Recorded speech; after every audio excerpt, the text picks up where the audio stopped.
Welcome, everyone. Welcome to another episode of the Greatness Engineering Show. It is always my pleasure to come to your house or wherever you are to bring you champion, to bring you people who are doing amazing work around the world and people I think will be able to inspire you to go to the next level of your greatness. My name is Marae Tulekima. You know me as the Greatness Engineer, and I'm all about greatness. This show is brought to you by the Mirai Tulekima Global Leadership Organization in collaboration with She Exists magazine. So thank you for being with us. Today we're going to talk about, a very important subject, mental health and wellness. And we're going to the US. My guest today is Mayor Cross. She is based in the US, and she's going to talk about, share her experience and expertise on mental health and wellness in her community and how, it affects the community and what are the key challenges. So let us know where you're watching from. If you're watching live, let us know where you're watching from. Have your pen and paper ready because I know you're going to learn a lot from Maya Cross today. So don't go anywhere. We will start now. And I hope you enjoy this hour of greatness.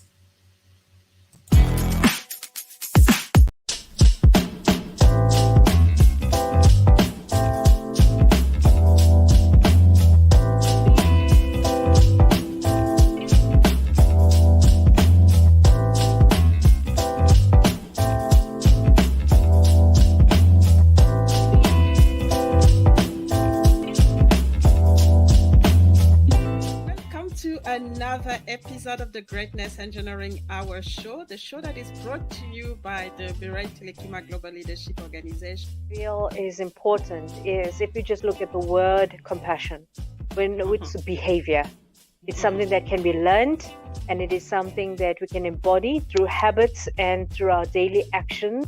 To get this idea that if we interject this wisdom intentionally, I call them needle movers. It's the needle mover that's missing.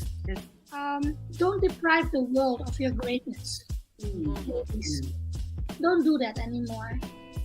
Dare to excel, dare to be sexy, dare to be you, dare to be the best version of yourself. Impact yourself positively, and from there impact others, and you are not alone.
So welcome to the Greatness Talk Show. That's a real pleasure to have you on this platform, Cashenna Cross. And before we go further, just want you to introduce yourself. Let us know who you are and what are you passionate about. That's really an important point here. Well, Morel, thank you so much for having me and the Greatness Engineering show. I am so honored to be here. I am Mayor Cashenna A. Cross from the city of Glen Arden, Maryland, born and bred all the way from Aberdeen, Mississippi. So joining the big M's. I am a retired Air Force officer from the United States Air Force, 20 years served, 5 combat tours to war, from the Department of Defense and Project Management and Philanthropy. I've also held roles in cyber networks, also all source intelligence, worked with airframes of different types. And I'm going to tell you, the greatest challenge I've met thus far and the greatest success story that I have is leading the city of Glenarden as a mayor. And I'm going to tell you why. Because you get to be an impact agent in the lives of those that need it most. And I'm going to tell you, it's nothing greater than the service that comes with the whole office, if you will, of serving as a public servant. Now, as a public servant, I was elected as the 18th mayor in the city's then 82-year history in August the 18th, 2021. And we have been serving almost, well, 3 years, coming into our fourth year. And of course, fourth year will be the election year. And for me, it has been an absolute journey. The highest level of character building, of commitment, of strength, and even mental fortitude. So your show is talking mental health and wellness. I will tell you that this is not a job for the faint of heart. It does require you to have your laurels about you, and it does require you to be not only whole for yourself, but whole to be able to help others. So I'm grateful for this opportunity to speak on mental health and wellness in our community as a public servant, as a former retired officer from the United States Air Force, as a mom of two young champions that I'm raising, young women in today's society. It's an honor to be on your show. Thank you so much, and I can see the wealth of experience and exposure as well, and especially as we're talking about mental health and wellness, because you've been a veteran and in that particular community the impact on the mental health of the people that are serving. You are a mom, obviously, again another challenge in mental health and making sure that the wellness is there. And now, being a politician as well, managing people of different background and different, cultural,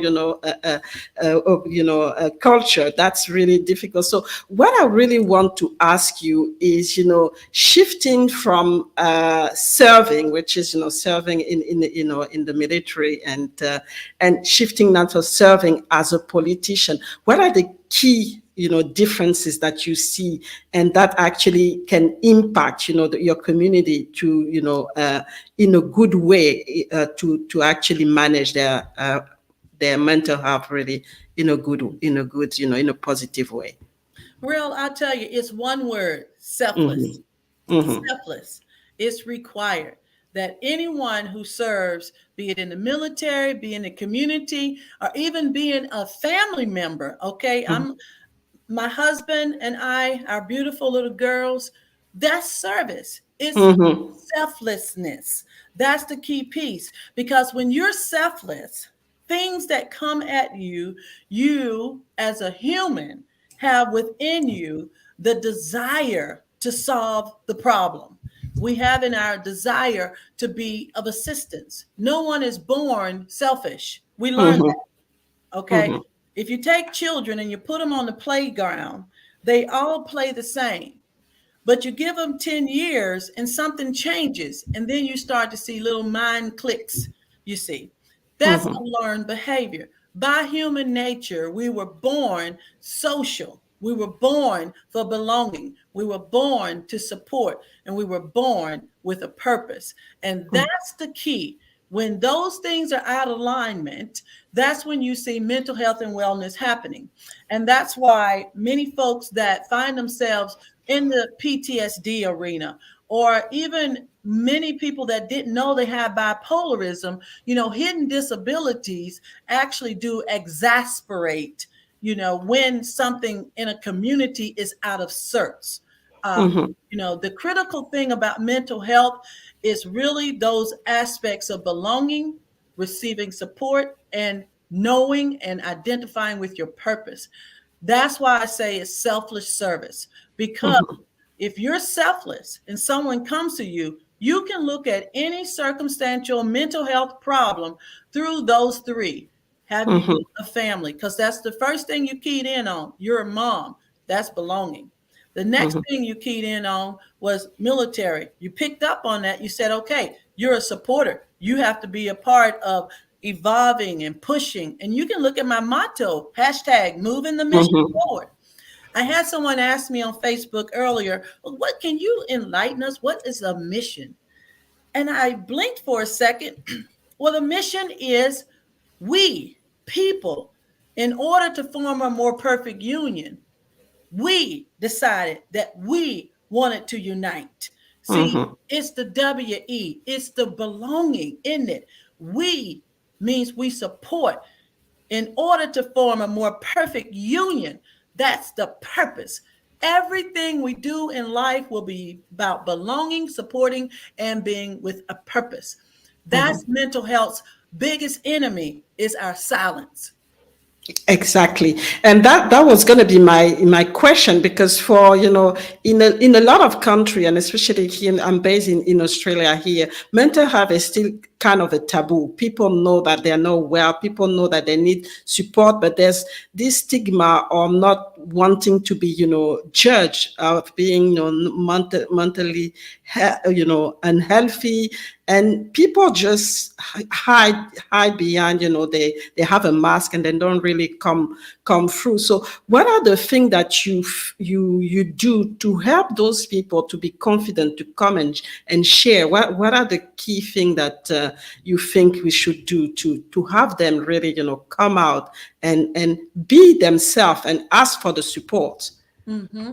And I'm going to tell you what brought it out of the military, PTSD. No one wanted to be unfit for service because that meant you didn't get the great assignments. That meant you didn't get to go on the deployments that were awesome. You had to go to the deployments that was local, so you didn't get to pay. Okay, you didn't get to save the tax breaks and all the fun stuff that happens when you go overseas. Okay, so a lot of people hid those hidden disabilities, that mental PTSD, the stress, that also hid, the suicidal thoughts, because a lot of them had security clearances. No one wanted to lose their clearance.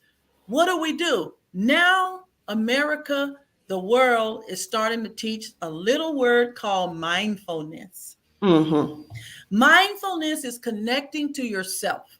Because if you can't be honest with yourself, you can't be honest with me. It's very important that when we selflessly acknowledge that there is a problem, that we allow that person the opportunity to be mindful. Mindful is the key, that they will set up this place of, I see me, I see myself, and then tell somebody. We are encouraging honesty when we speak. This isn't an experimental retreat we're on. No, this is real life. We're living it. We're walking it out day by day. And there are people that fear right now is holding hostage. We should not allow fear to be something that annihilates that person. Essentially, fear is the great enemy. It annihilates you. So when we remove the stigma, we remove the fear, people will acknowledge the convictions that are in them, that is essentially crafting and creating this hate language. I call it hate language in mental health and wellness. I'm not good enough. I'm not going to win. They don't like me. No one's my friend. That's hate language. When the truth is, what was taken from many of us was belief, faith, and hope. That's the key. It's always been the key. For purpose to exist, you got to believe in something. If you believe in something, you have faith that whatever good of it will happen to you. And in that, you hope it will happen. When you have a belief, when you have your faith, and when you have hope, you have mindfulness, you can convince yourself that the negative thoughts that you hear are just those things of the evil that is in the world, not of you. Because all of us was born with purpose. All of us was born to be supported. And we all were born for belonging. That's why you are born into what's called a family.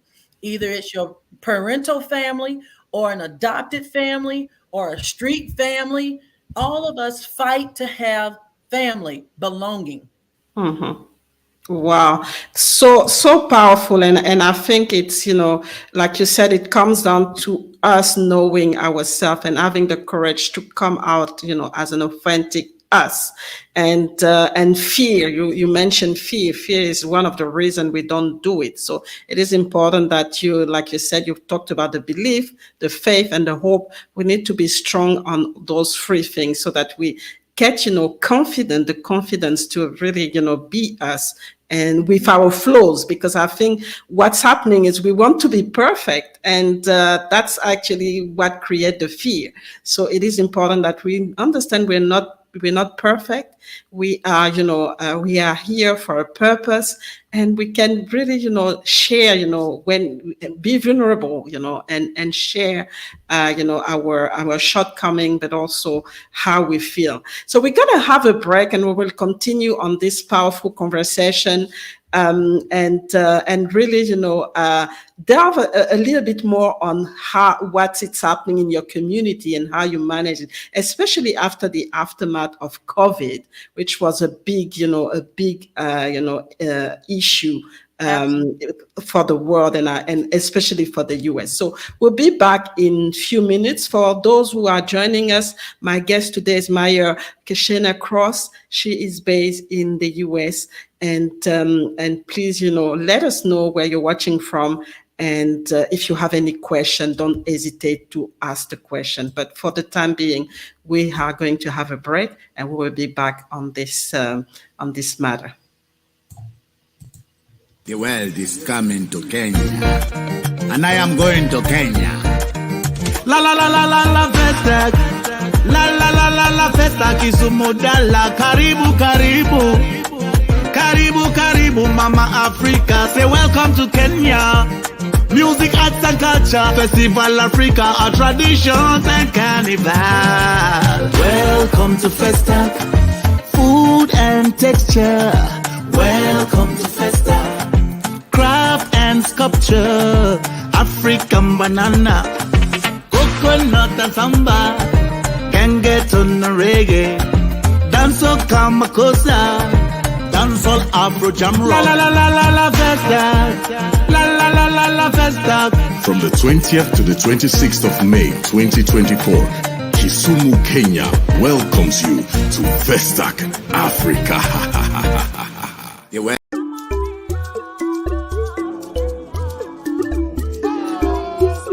Hello everyone, my name is Yinka Abioye and I'm the chairman of the Festac Africa Festival. We've got a great week planned for you in the beautiful city of Kisumu in Kenya from the 20th to the 26th of May 2024. We cannot wait to have you out there, and we invite everyone not only on the African continent but on the diaspora. It's an opportunity for all of us to come together once again, as we do every year, to celebrate Africa Month and especially Africa Day, which is the last week of May. We have a great, great, great program planned for you.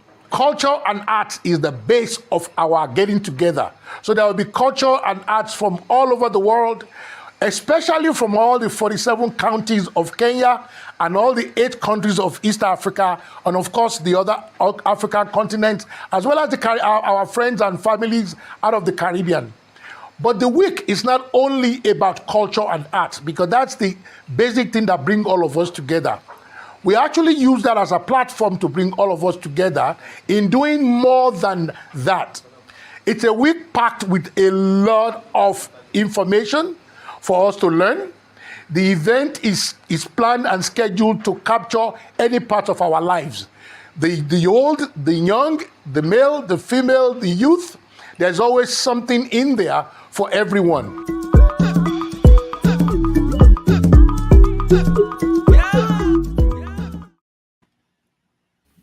So we are back. As you could see, the First Africa Festival is coming next month. So for all the community around the world, it's, Africa Month as well. If you can join this community in Kenya, it will be in Kisumu from the 20th to the 26th of May. and you will not regret. So we are back with our guest today, Maya Cashenna Cross, and we are talking about mental health and wellness. And I wanted to ask you, Mayor, what is the status right now in your own community, and what are the key challenges when it comes down to mental health and wellness, and how do you manage that? Okay, so the right now the biggest concern that we have is obviously our youth. Across the nation, our youth took a major hit during COVID-19. Families took a major hit because of joblessness, and some sociability. Remember, we're social creatures. Being shut down for 3 years, and you couldn't even see many of your seniors that are in the families passed away. Even my father-in-law being one of them, and we couldn't even give him a kiss goodbye. We literally only one person could visit, and so we sent my husband to visit him because of the COVID restrictions. So all those things took a major number on us, took a toll on our communities. We encouraged intervention programs. We encouraged an increase in police kindness and police awareness. So not just policing for police sake, but if there's autism as a hidden disability, PTSD as a hidden disability, bipolarism, we actually gave opportunities for training to understand what you may be coming up against based on what COVID has done, not only to our families, to the structure, and to the mental state. Our children, many of which didn't even have a laptop or a computer after COVID-19, it was a requirement that everyone was on some type of device. So kindergartners had to learn quickly how to play on a keyboard and cell phones to try and learn. Do you know what a toll that took on certain kids who need teacher intervention, teacher instruction, live instruction? Those things, those are multi-factor problems that you can't really put a number on, how just devastating it was for our young people. I will tell you that our city has had a rash of young folks acting out. Okay, with as much stimulation as they receive from these cell phones and laptops and all this internet technology. See, we had to wait for the door-to-door salesman to bring us Encyclopedia Britannica if we wanted to learn something about the world.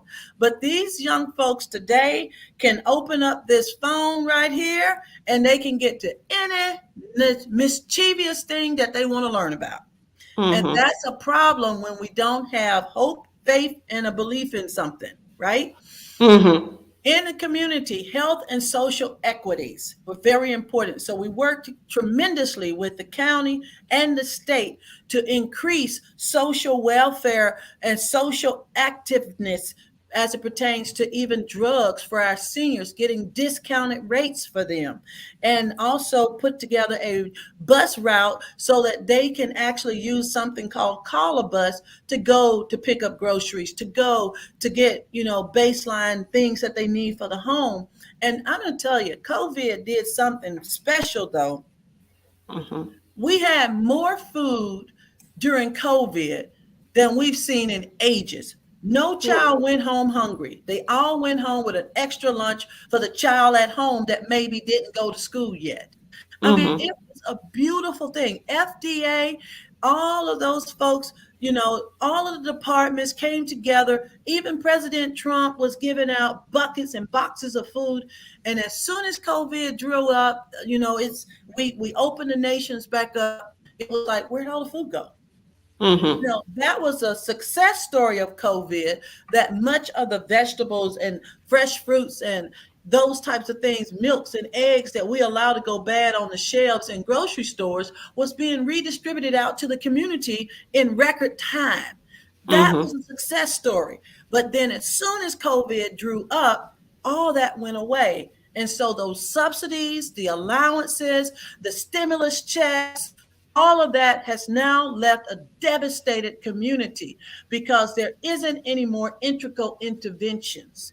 So Mm-hmm. it was a mental health hit as well, because a lot of folks that didn't have those things before incorporated that into their day-to-day living, and then it dried up and it went away. So as a, I would say, a political figure. I'm not a politician. I'm a community servant. That means I give Mm-hmm. more than I take. In fact, I've not received a paycheck. I got them, but I've been putting them back in the community by way of Mm-hmm. community programs for our youth. I take our seniors out once a quarter.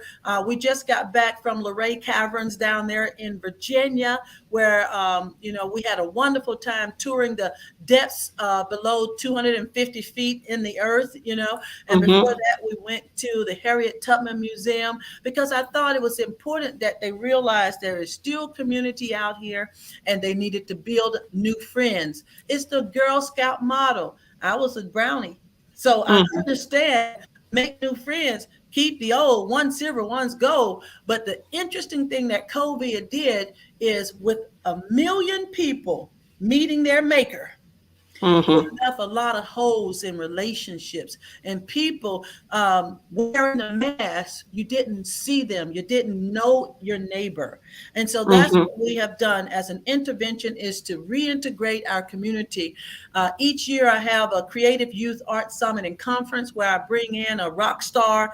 This year was the phenomenal Bobby Zorro Hunter from the Harlem Globetrotters. He came in and gave out basketballs to the kids, played some, run some, figures with them as far as how to get into the game. And we brought out entrepreneurial podcast trainers and master chefs, and we taught them skills in entertainment. And the year before, True Face by Grace, who was the international fashion designer who designed the Wakanda Forever Black Panther burial of the king scene, those were her Mm-hmm. clothing. She came to the city to talk to the youth about exploring the dream of fashion and how to get their 30-second reel ready to actually take an interview, and teach them how to get into these alternative career choices. Because now with the internet, you have social influencers making 5 figures, Mm-hmm. and Mm-hmm. all they do is post every day something different.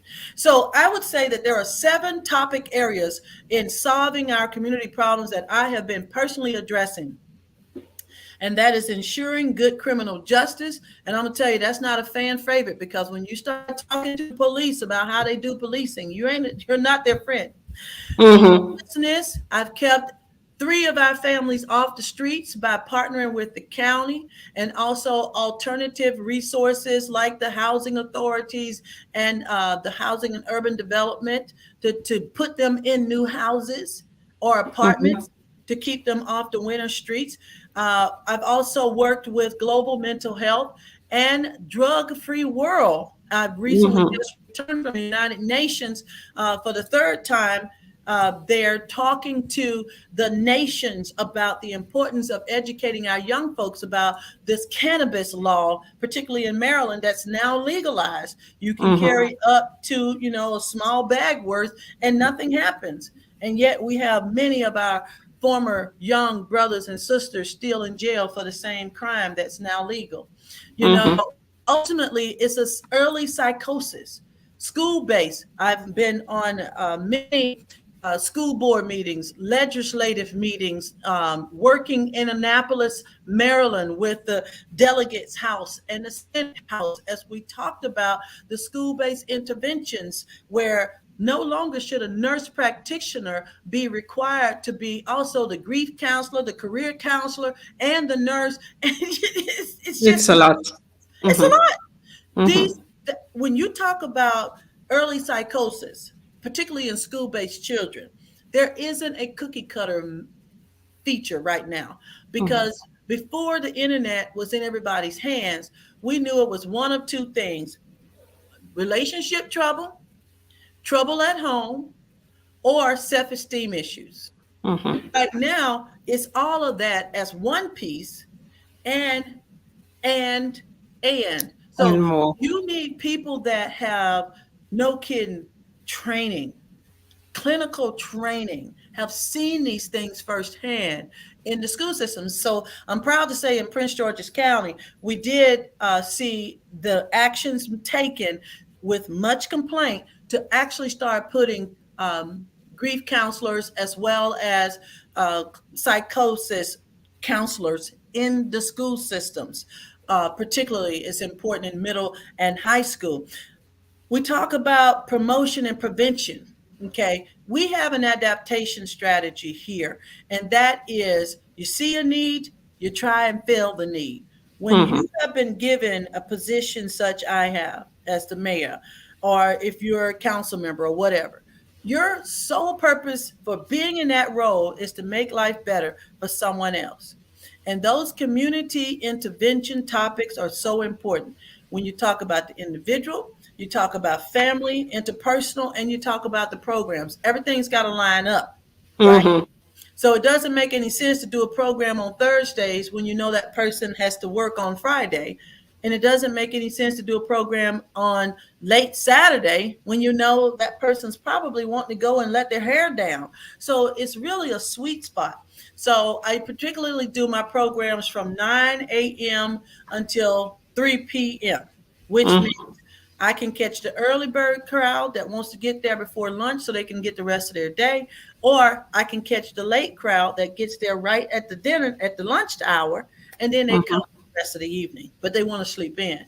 So I try and make a span of, 5 to 6 hours so that we can get them in and intertwined into what we're doing. It's very important to reinforce interplay. And that's why every one of Mayor Cross events have financial literacy as well as the mental health and wellness theme, because what we never ever want to ignore is giving the opportunity for someone to self-identify. And as a result, we always have a clinical psychiatrist licensed on site. And we tell them that person is there. If you need to talk to someone, we always have a religious figure of some sort on site to tell them if you need prayer, if you need somebody with you, they're on site. It's so important that we are determined in this mental health and wellness fight. We got to set the foundation. Exactly. And like you said, a lot of the prevention work is important. And we, in mental health, the education before it happened, because sometimes we actually leave the support at the end when the crisis is already there, and it becomes very difficult to really manage it. So it's important to have all those programs before, even when the person is not yet, in that particular difficult state, to be able to, so that they can identify and then know where to go if they actually have, mental health issue or anything for that matter. And that's very, very, very important. So we're going to have another break, and we will come back and talk about you being on the, front cover of She Exists magazine, and just let us know everything about it. But let's have a break, and we will be back, talking about that particular aspect of what you do, as part of your commitment as well. This a reminder.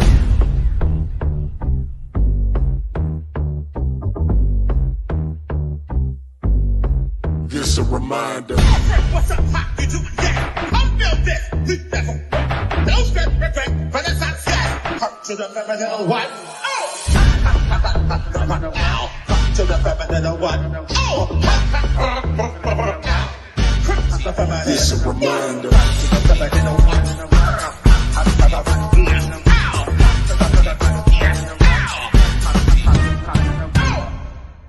Words that you say. This a reminder. Love what they make.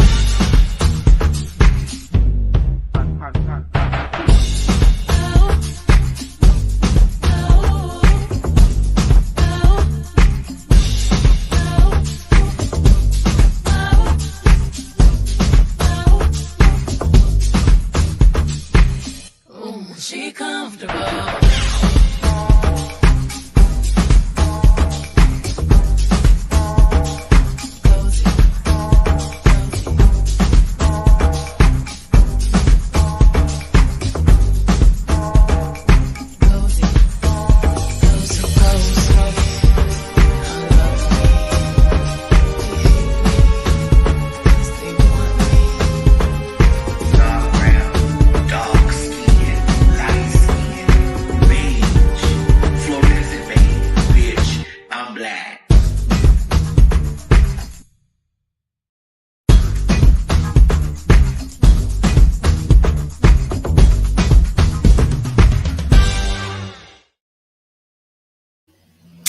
So we are back. We are back, and just hello to Janelle Harris, who is the CEO of She Exists magazine. She's been doing an amazing work the last, 2 years with the magazine. And Maya, you are one of, you'll be in the fall magazine that is coming out. So tell us all about it. How did you end up, being, the figure, the cover figure for this particular magazine, and what is the key message that you want to send, by being in this magazine? Well, let me just say thanks to Janelle Harris, thanks to Dr. Miles, and all those that, have led me on this great journey to be a part of the cover of She Exists magazine with Jermaine Bowles Lethbridge. I cannot tell you, when we did the photo shoot for one, while I had my share of run with fashion and beauty pageants growing up through college, and I don't know if you remember this Talent America. I actually placed third in the New York Talent America showcase in modeling. Mm. And it's such an interesting thing. Now my daughter is now in modeling and wants to be an actress and all that. So, it's funny how they say the apple doesn't fall far from the tree. Exactly. When she met me and said, "Hey, we want to interview you for the magazine," I said, "Okay, well, didn't know what all it would involve." And she said, "Hey, we do New York, we'll do this whole spread, we do the thing." And I said, "Okay, well, listen, I'm game. It sounds fun." And honestly, Shelly Roy is another, just a dream person that I've met in my career. And she's so wonderful. And she and her team out of Elizabeth Sutton High School of makeup artists and young budding fashion entrepreneurs came and took this space from blah to fabulous in literally minutes. And, we have this whole thing, I'm a public servant. So when I saw the young folks from Elizabeth Sutton High School, I thought, okay, yeah. She said, well, yeah, I utilize their services because it also gives them real life experience in this industry. And I went, oh, blew my mind, right? Because I told I do the Creative Youth Art Summit and Conference every year. And this coming year in 2025, we're finding tomorrow's executives and CEOs. And I'm bringing out the big five in the industry and the Department of Defense. And we're going to talk shop about how you become tomorrow's big boss, the big CEO. So with She Exists magazine, we started talking about this exciting adventure that I've been on as a mayor through the mental health trials, understanding that this is not my fight, it's the Lord's, understanding that it's not I, but we, remembering the preamble to the Constitution in order to form a more perfect union, which means this thing ain't perfect. We're working on it. She said, "I want you to be on the cover." And I was blown away. I was like, wow, okay, amen. So what does that mean? She said, well, we're going to take an interview. And from the interview, we will build a spread. You're going to have a photo shoot. Miss Shelley Roy's going to do it. And then from that, the rest is history. And the magazine, it takes your breath away. Honestly, it takes your breath away. In the meantime, it was supposed to be a fall issue. And from COVID-19, COVID happening to, our producer, it took her into a space where it was a dark space, the mental health and wellness thing. And so it didn't happen in the fall. And I didn't say anything because it's like, okay, well, it'll come when it comes, because I know production times when people run into trouble, this and the other. Long story short, when she told me her story, I said, my heavens, and you went through this without us pulling you along. That's what we're here for. We are the support. We are to pull you along. The greatest enemy to mental health and wellness is silence. I cannot say that more than I've already said it during this one meeting. The greatest enemy to mental health and wellness is silence. Don't be quiet. And so with that, she said, well, we'll just do a spring issue. And I said, okay, Janelle, whenever. It's on you. No rush. Please. It's going to be great. We took the interview And honestly, it was so refreshing to be able to release the greatness that I've had to feel and the worth that I've had to build and the retainability of my own mental health, because I told you, Mm-hmm. not a job for the faint of heart, to continue on the goal of moving that mission forward in the midst of, despite of so much that people want to come against good. Okay. Mm-hmm. When there is good, there's always darkness. It's the nature of things. And when we finally understand that, it really opens up the windows of the world for you. And that's Mm-hmm. what She Exists magazine did for me. It allowed me to understand the different career detours that have put me on this amazing journey as mayor. I'm a political scientist as a bachelor's degree, international relations as a master's degree, conflict resolution as a specialty. And I've always kept a portion of my heart humbled in appreciation of what that international community could do and has done, not only in the lives of many, but in the nation that we now call home, America. Mm-hmm. So as I look and I now operate in it, this magazine opened up the windows of what I thought was going to be what I experienced when I became mayor, which is fair, equitable, and sustainable government. And I'm going to tell you, Mm-hmm. it's far from perfect. It really is about people realizing that we must support those that do not have. It is a battle between the have and the have nots daily. It's diplomacy and the lack thereof. It is the elimination of government corruption. Okay, it is the elimination of societal misappropriations. It is the elimination of those things to preserve the voters' voice in the midst of legislation that's being taken every step towards essentially dictatorship government. Mm-hmm. When you Mm-hmm. see that, and I tell you, my history is in political science, the books do not give justice to what real life teaches you. So that's why I say mental health right now is about is what I'm about. My care right now is mental health. I've had to tend to my own.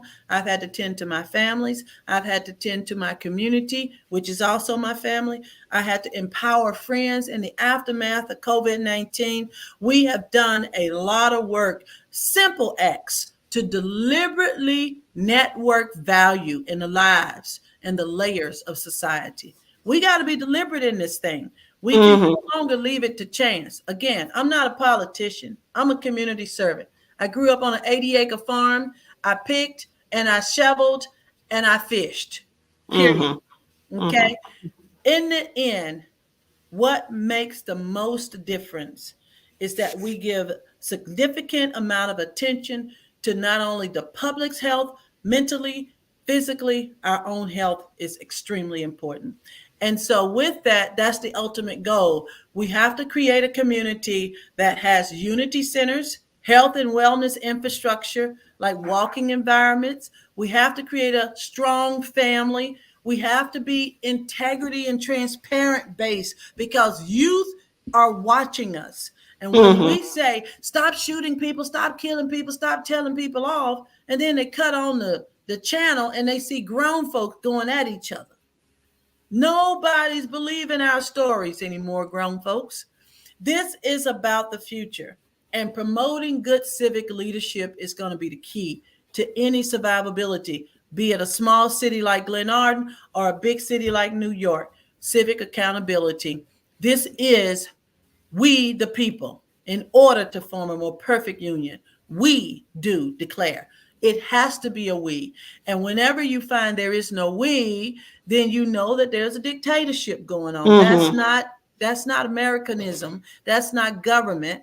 And in many of our countries, even in Africa, there's a democratic state in Africa. Okay. Not the way the Americans do it, the way that the nations will do it. So there is a government that the people will choose. And that has to be held in its highest esteem. We have to build and establish opportunities for dynamic leadership growth in others. Okay. And I'm a big proponent of term limits, and I'm going to tell you that because I think that way too often we have people sitting in a job for 30, 40 years because they're likable, but they haven't done anything different. The ground looks the same. So we need to reinstall term limits. In my life cycle of 3 years, we've put over 5,000 pounds of food, supplies, and other programming, clothing donations. We donated 350 stuffed animals to Sierra Leone. One of my community partners took them overseas. She's over there right now delivering them to babies that have never had a stuffed animal. Simple, deliberate networking, acts of value and kindness. That's a piece of pride for the city of Glenarden, in that they never had a relationship with another nation like that. So I think it's important that we understand juvenile crime is not because kids are bad, mostly because they're bored. Second, because we haven't created and crafted programs that are of significant interest to them. Not social services. Significant interest programs like podcasting, learning how to be the next Michael Jordan. Do you see? This is what we're about. A heavy learning environment is a heavy growth environment for children. Fantastic. And that's learning is always been, the base for everything. If people cannot learn, they can't grow. And like you said, especially for the young generation, if they don't grow, they get bored and they start doing bad things. So it is important to really make sure that we, like you said, we have those programs, interesting program for them, so that they can focus on what's positive and really be busy doing creating added value, instead of trying to destroy or trying to get attention using different negative tools or strategies. And that is a very important thing to say.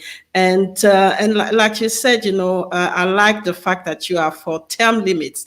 If you don't have any deadline, you don't see any urgency, and you're comfortable. So that's why, when you put a term limit, when we put a deadline, people actually start to act and start to really pay attention to what they do, and making sure that they create the value while they have this particular time, so that they can actually, if they want to continue, have the credential and and we can judge if we want to continue with them. So that's really an important thing, and it's happening around the world with the term limits in some countries not being really implemented, and creating really a problem for the communities and for the country itself.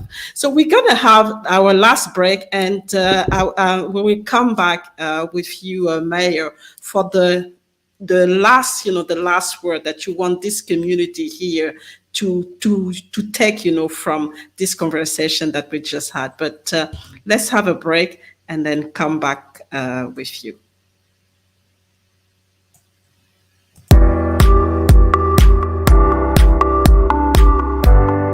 It's actually the result of a long journey in the oil and gas industry, working worldwide. And so I've been in this industry for 20 years. And like Deborah was saying, there's a big significance in the 20 years, because I got in this industry because I lost my dad. And at some point I just had to stop going to school. I had my bachelor. I stopped because I had to find a job, and then I got into the industry. But I managed to discover the industry and really like it. So this book is really represent a lot for me. I dedicated it to my dad, actually, and also really putting together all that I've learned working in the industry as well. So through this journey, what I really realized is that when you really want something, you have to go and get it. And going and get it doesn't mean just sit down, have the idea. It's also just put a plan, implement it.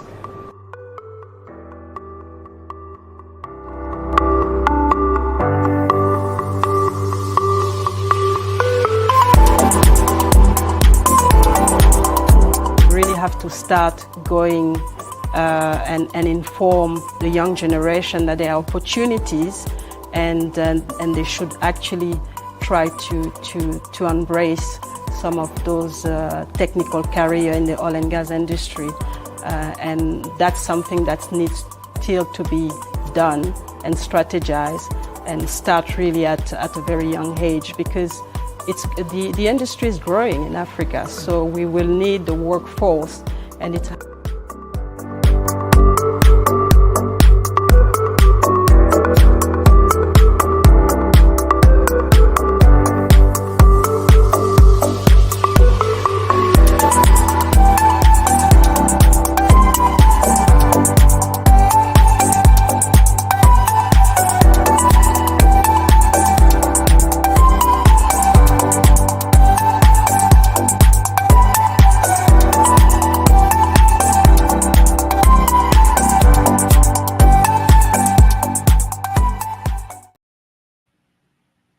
so we are back. We are back with Mayor Cashenna Cross, and we are, heading to the end of this amazing conversation.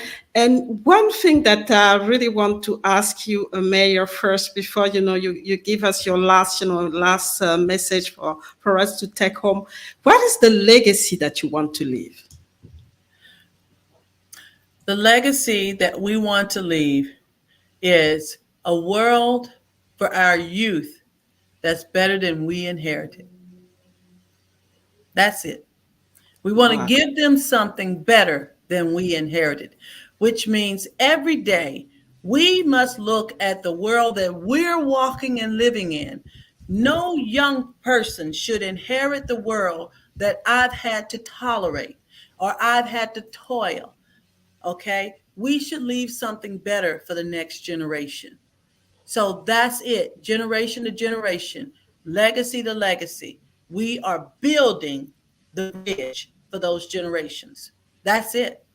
Fantastic. And we have to leave this world better than we find it for the next generation. That's an imperative. And that's really, what we have to do, because we are in, it's humanity. It's not just us, we really have to build this humanity generation to generation. So how do people connect with you, Maya? As if they really want to, get to know what you're doing, especially in the mental and wellness area, and even continue this conversation that we started today. How do they connect with you? Absolutely. So by my namesake, Mayor Cashenna A. Cross, you can reach out to me on Facebook. Just say that you saw me on the Greatness Engineering Talk Show, and I'll be happy to befriend you, and we can start the conversation on different topics. I am a creative communicator. That's my God-given talent. Of course, my other one is faith. You can't shake it. I know who's and who I belong to. So my journey has been to reinvest in people. And I've helped many young folks, as well as I would say some grown folks that are looking to reinvent themselves. I have created an LLC, Collective Impact. Collective Impact essentially is a promotion of program management and the humanities. Okay, it works to help businesses understand how to be better in building and growing their business by taking care of the resources doing the business. We also have Collective Impacts Foundation Corporation, a nonprofit that has been founded with a board of board members of 4 at this point, can go up to 7. But Collective Impacts Foundation Corporation is deliberately networking value. That's his motto, deliberately networking value in 17 core priorities globally. And in fact, is moving in the direction of supporting agriculture, agritourism, and building resourceful international exchanges with the farmers there in the nations of Africa. And also building trade, if you will, here in America. We have a divine guidance when it comes down to being committed and serving under the motto that God has given me to move the mission forward. So when people ask me, what's a mission? All that. We're all that. People are the mission. People are the mission. We must reinvest in our people. This remains a lofty task. I will say it doesn't come without its fair share of wakeless nights, sleepless nights, early morning prayers. But I will tell you, it is a great challenge that I have welcomed with the arms of faith, because naysayers, aggressors, verbal abusers will always be out there. That's why mental health and wellness became my bumper sticker, and has stayed a bumper sticker for 3 years, because the goal is not only to deliberately network value, but to challenge the game. Okay. Challenge the game. Don't accept what the world is saying is the game right now. We're not in a deficit. We are mentally struggling. We're not in a deficit. COVID-19 did not win. We bounced back strong.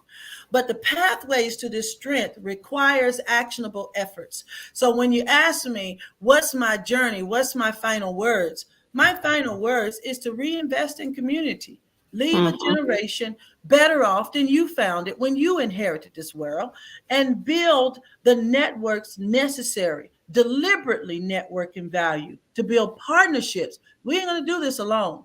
It's going to take all of us growing together. And I tell you, we just had an earthquake happen here in New Jersey, and it shook Maryland. Okay. And not only that, but we've got seismic temperatures that are now kicking off all over the globe.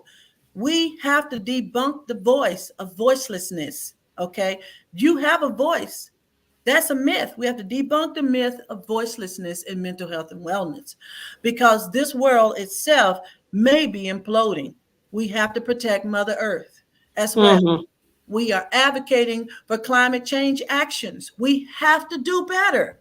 We cannot keep leaving a world like the Wansler did in, the Dr. Seuss favorite show. We cannot do that.